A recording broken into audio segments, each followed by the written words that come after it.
बिस्मिल्लाहिर्रहमानिर्रहीम। अस्सलाम वालेकुम। मेरा नाम उल्फत शाहीन है। मेरी शादी मोहम्मद शोएब अयूब से तकरीबन 5.5 साल पहले हुई है। मोरका 11 मई 2021 को मेरे शौहर शोएब अयूब ने मुझे रात को खाने में जहर मिला कर दिया और उसके बाद रात को शोएब अयूब ने और उसके वालिद मोहम्मद अयूब ने मुझे तशद्दुद का निशाना बनाया, मुझे मारा पीटा, जिसकी वजह से मेरा स्कल बोन में फ्रैक्चर हो गया और उसके अलावा मेरे मुंह पे और मेरे बाकी जिस्म पे भी चोटों के निशान नुमाया है, जो कि मेडिकल एग्जामिनेशन में सारी रिपोर्ट्स क्लियर आई हैं। अब इंसाफ की उम्मीद लेकर मैं पहले थाना एयरपोर्ट गई हूँ। वहाँ पे मैंने SHO से बात की है कि मेरे साथ ये वाक़या हुआ है, मुझे इंसाफ दिया जाए। उन्होंने मेडिकल करवाने का कहा, मैंने उनके कहे के मुताबिक सारा मेडिकल करवाया। जब मेडिकल की रिपोर्ट्स आ गई तो उन्होंने कहा कि ये इसके खिलाफ हम FIR नहीं कर सकते।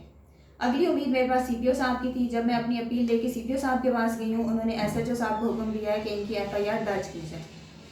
जब हम दोबारा थाना SHO के पास गए हैं, थाना एयरपोर्ट के SHO के पास गए हैं, तो उन्होंने हमें ये कहा है कि CPO साहब ने मुझे कोई FIR देने का हुक्म नहीं दिया, इसलिए मैं अभी FIR नहीं दे सकता।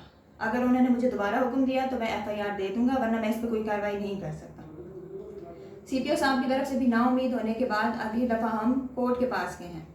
कोर्ट में हमने 22A की एप्लीकेशन दी है, जिसके ऑर्डर्स मेरे पास मौजूद हैं, जिसमें जज साहब ने कहा है कि 154 CRPC के तहत आप FIR दें और कॉग्निजेबल ऑफेंसेस हुए हैं जिनके तहत आप FIR दें और मुकदमा दर्ज करें। ये ऑर्डर्स लेके हम PS एयरपोर्ट में SHO साहब के पास गए हैं और उनको हमने ये ऑर्डर्स दिए हैं। सुबह उनको रिसीविंग करवाई है। उन्होंने ये कहा है कि आप शाम को 8 बजे आ जाएँ, आपकी FIR दर्ज हो जाएगी और आपका मसला हल हो जाएगा। जब हम रात को 8 बजे पहुँचे हैं तो वहाँ पे SHO साहब मौजूद नहीं थे। हमने उनसे रब्ता करने की कोशिश की, वो मुसलसल नंबर अपना बिजी कर देते हैं। IO से जब हमारी बात हुई है तो उन्होंने कहा है कि ऑर्डर्स SHO साहब ने रिसीव किए हैं, तो जो हमें हुक्म SHO साहब देंगे हम उसके मुताबिक कार्रवाई करेंगे, हम खुद से कोई कार्रवाई नहीं कर सकते।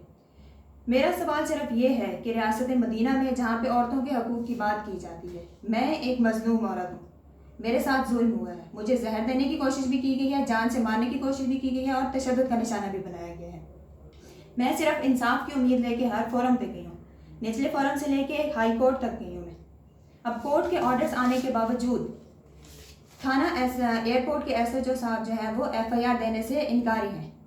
क्या SHO साहब की इतनी पावर है कि वो जज के ऑर्डर्स को भी नामंजूर कर दें, CPO साहब के ऑर्डर्स को भी नामंजूर कर दें? इस नामंजूरी के बाद जो हमें वो सुबह से लेके शाम तक ज़लीलो ख्वार कर रहे हैं, मैं एक औरत होने के नाते कहाँ तक ज़लीलो ख्वार होंगी? मेरी इंसाफ की फरहमी के लिए मेरी आवाज़ या मेरी दादरसी कहीं पे भी नहीं की जा रही, बल्कि मजलूम होने के बावजूद पुलिस वाले मुझ पर और जुल्म कर रहे हैं। अब हमने प्राइम मिनिस्टर साहब से भी कांटेक्ट करने की कोशिश की है, लेकिन अभी तक हमारा कांटेक्ट उनसे नहीं हुआ। अगर वज़ीर आज़म साहब से हमारी बात नहीं होती तो क्या हमारी दादरसी नहीं की जाएगी? जिनकी अप्रोच वज़ीर आज़म साहब तक है, क्या सिर्फ उन्हीं को इंसाफ मिलेगा? हमारे कोर्ट के फैसले के बावजूद अगर हमें इंसाफ नहीं मिल रहा तो हम कहाँ जाएँ?